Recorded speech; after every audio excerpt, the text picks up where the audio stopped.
Hello and welcome to our channel. मैं हूं आपकी केमिस्ट्री मेंटर संचिता शर्मा और मैं लेके आई हूं हमारे अरिहंत यूट्यूब चैनल पे हमारी सीरीज जीतो जेई जो एकदम फ्री ऑफ कॉस्ट होने वाली है, जो आपकी प्रिपरेशन कराएगी जेई 2027 के लिए।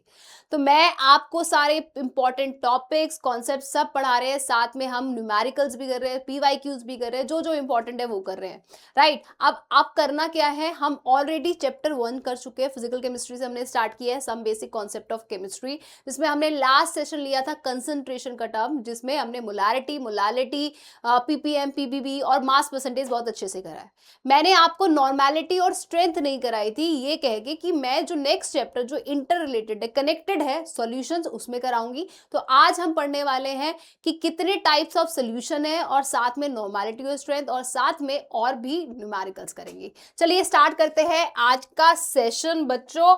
पहले हम पढ़ने वाले हैं, देखो सॉल्यूशन सबको बहुत अच्छे से पता है बेसिक की सॉल्यूशन जो होता है वो होमोजीनियस मिक्सचर होता है। कहने का मतलब ये है कि ऐसा मिक्सचर जिसमें उसका composition through out the mixture uniform रहता है। क्लियर। अब इसमें मिक्सचर में दो कंपोनेंट्स होते हैं सॉल्यूट और एक सॉल्वेंट। और जब दो कंपोनेंट होते हैं तो उस सॉल्यूशन को कहते हैं हम बाइनरी सॉल्यूशन। बात समझने की ये है कि जो सॉल्वेंट का फिजिकल स्टेट होता है, मतलब अगर ये सॉलिड होगा, लिक्विड होगा, गैस होगा, वही फिजिकल स्टेट किसका होगा, सॉल्यूशन का। इसका मतलब ये है कि the physical state of the solvent वही डिसाइड करता है final state, physical state of the solution. इसी तरह से हमने तीन सॉल्यूशंस पढ़े हैं, एक होता है हमारा सॉलिड, लिक्विड और तीसरा होता है गैस, जिसके फर्दर तीन टाइप्स होते हैं। तो टोटल जो स्टेट्स होती है फिजिकल स्टेट में, उसमें 9 टाइप्स ऑफ सॉल्यूशंस होते हैं। क्लियर। सॉल्यूट सॉल्यूशन का मतलब ये है कि सॉल्वेंट सॉल्यूट है, सॉलिड है, और इसमें क्या है, लिक्विड है और गैस है। तो इसी तरह से वो तीन सॉल्यूशन है। क्लियर। चलिए ये सिंपल सी बात थी, आगे पढ़ लेते हैं। बेस्ड ऑन फिजिकल स्टेट जो मैं आपको बता चुकी हूँ 9 टाइप्स है। क्या क्या है, gaseous, liquid and solid. Further classification क्या है, अगर एयर में नाइट्रोजन है, कोई गैस है, तो ये गैस इन गैस हुए। Humidity, water vapours in air, मतलब लिक्विड में, लिक्विड किस में है, आपकी एयर में है, मतलब लिक्विड गैस में है। जो स्मोक और डस्ट पार्टिकल्स होते हैं एयर में, वो होता है solid in gas. Liquid in solution, जो हम सॉफ्ट ड्रिंक्स पीते हैं, कोल्ड ड्रिंक पीते हैं ना, वो क्या होता है, उसमें पानी में, मतलब फ्लेवर्ड लिक्विड में आपकी कार्बन डाइऑक्साइड डाली जाती है, वो अंडर हाई प्रेशर, जो हम नेक्स्ट सेशन में पढ़ेंगे हेनरीज लॉ में। क्लियर। दूसरा लिक्विड इन लिक्विड, कोई भी वाटर ऐड कर दो, इथेनॉल कर लो। सॉलिड इन लिक्विड, शुगर डाल दिया पानी में या सॉल्ट डाल दिया, सिंपल सी बात है। सॉलिड सोल्यूशन देखो, gas in solid, hydrogen gas absorb in palladium, या अमेलगम्स जो हम यूज करते हैं ऑर्गेनिक केमिस्ट्री में, मतलब रिएक्शन में यूज होते हैं, वो बेसिकली क्या होता है, मर्क्यूरी इन सोडियम। और एलॉयज जो यूज करते हैं, ब्रास, ब्रॉन्ज, ये क्या होता है, सॉलिड इन सॉलिड। तो ये थे आपके types of solution based on the physical state. अब देखो, अगर कंपोनेंट चेंज हो जाए, मतलब और ऐड हो जाए, तो किस तरह के सोल्यूशन होगा। तो सबसे पहले मैंने क्या किया, मान लो मेरे पास एक पानी है, मेरे पास चीनी है, मैंने चीनी में पानी ऐड किया, तो मेरे हो गया बाइनरी सोल्यूशन। कैसे, एक सॉल्यूट एक सॉल्वेंट। क्लियर। अब मैंने उस पानी और चीनी में थोड़ा सा सॉल्ट भी ऐड कर दिया, तो मेरा हो गया टर्नरी सोल्यूशन, मतलब दो सॉल्यूट एक सॉल्वेंट।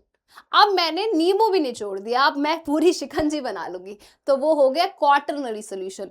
चीनी, नमक और लेमन जूस, मतलब शुगर, सॉल्ट, लेमन जूस। जब मैं तीनों सॉल्यूट को किस में ऐड करती हूँ, वाटर में, जो ज्यादा है, मतलब सॉल्वेंट वही होता है ना जो ज्यादा अमाउंट में प्रेजेंट होता है, वही सोल्यूशन बनाता है, वही फिजिकल स्टेट डिसाइड करता है। तो मेरा हो गया क्वाटरनरी सोल्यूशन। ये यही कह रहा है, जब एग्जैक्टली दो कंपोनेंट होते हैं तो उसे कहते हैं बाइनरी, जैसे सोडियम क्लोराइड को वाटर में ऐड कर दिया, इथेनॉल को कर लिया। अगर दो से ज्यादा है, शुगर, सॉल्ट को डिसॉल्व कर दिया पानी में, तो क्या हो गया, टर्नरी।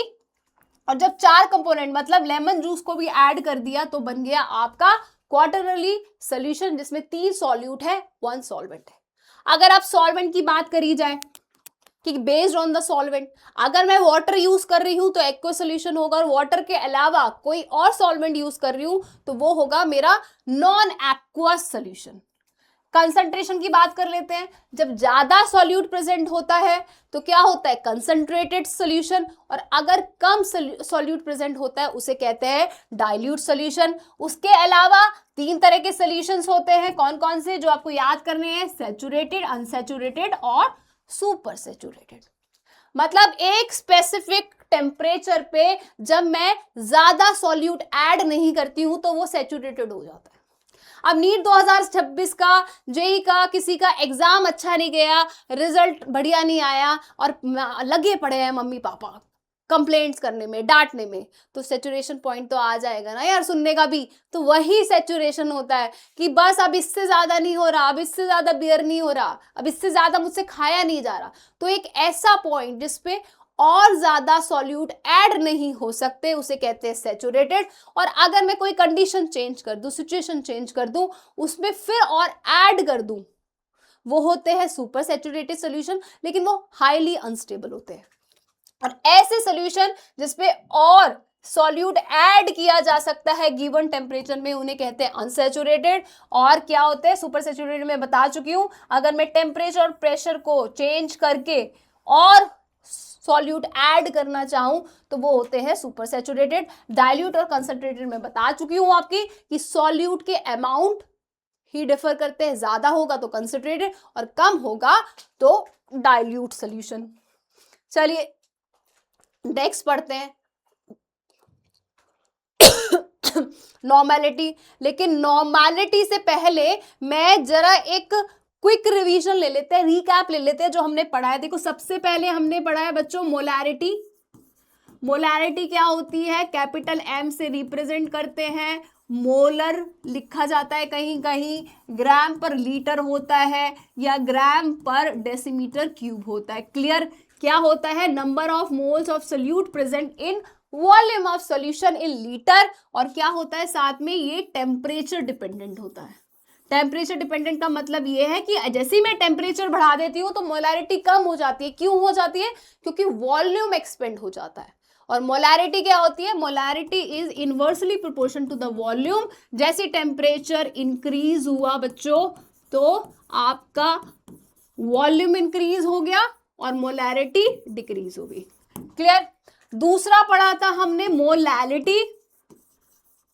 मोलैलिटी बेटा स्मॉल एम से रिप्रेजेंट करते हैं, मोलल कहीं कहीं लिखा आता है, मोल पर केजी होता है। क्लियर। फॉर्मूला क्या होता है, number of moles of solute dissolve in mass of solvent in KG.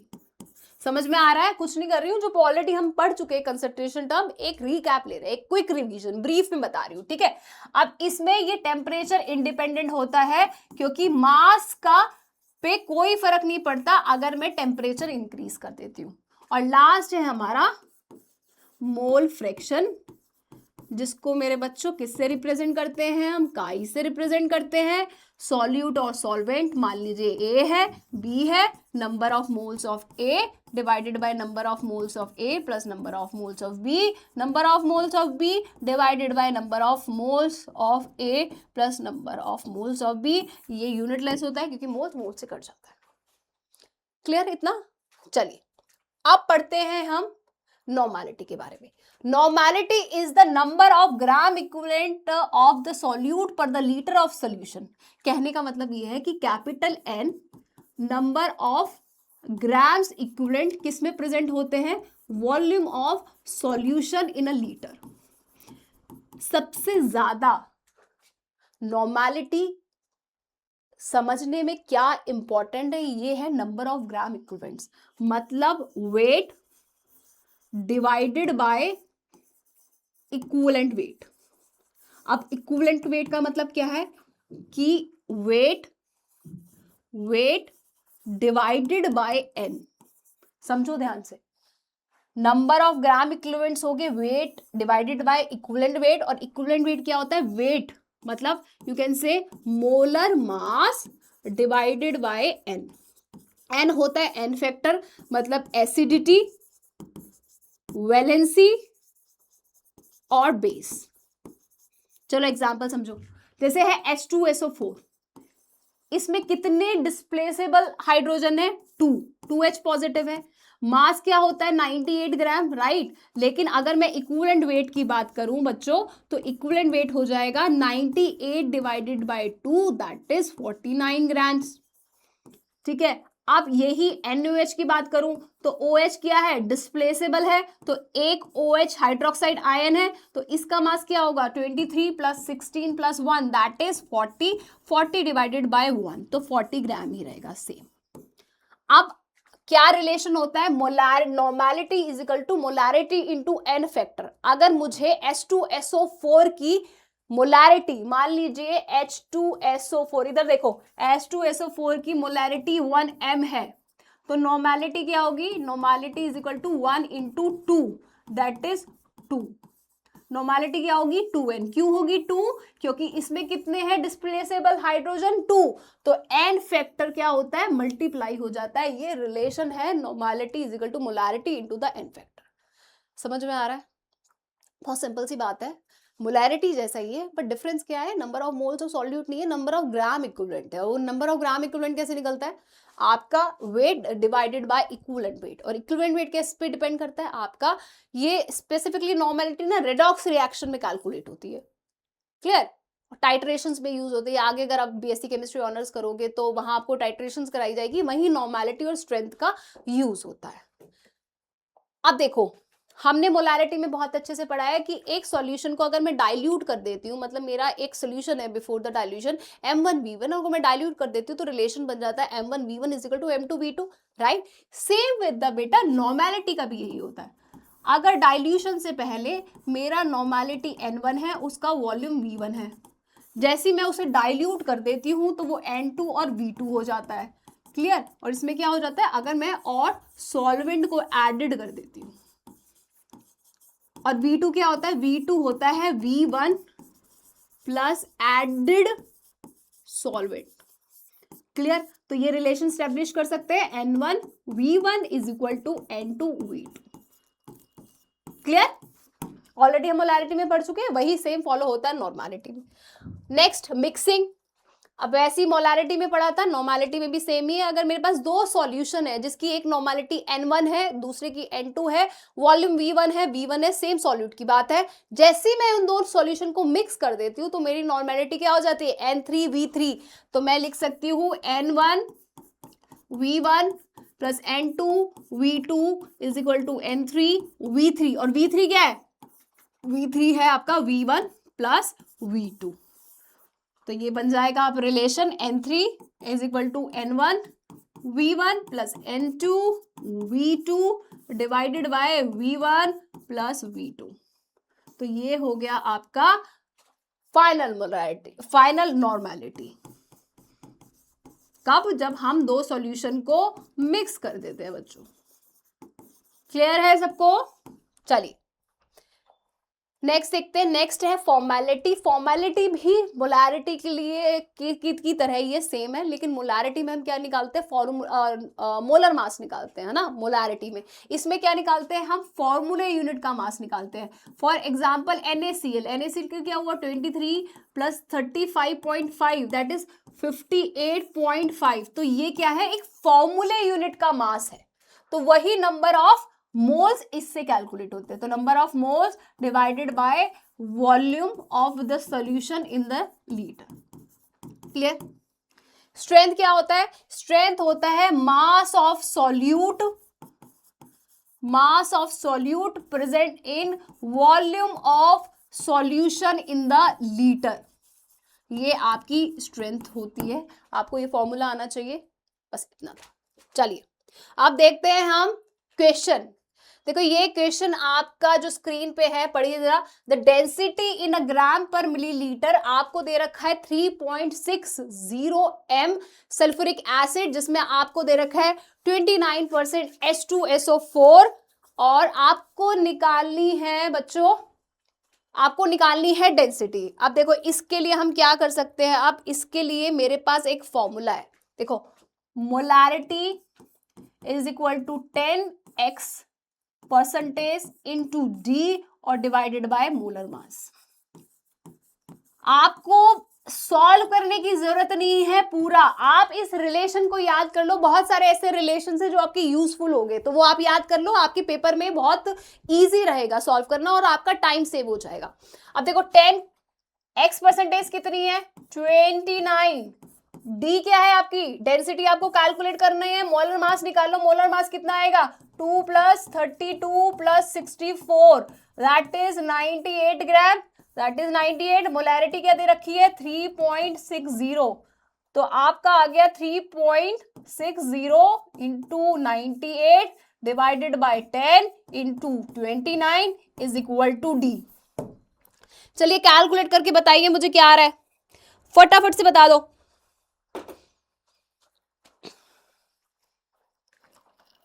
तो आपका डेंसिटी आया 1.216 ग्राम पर लीटर।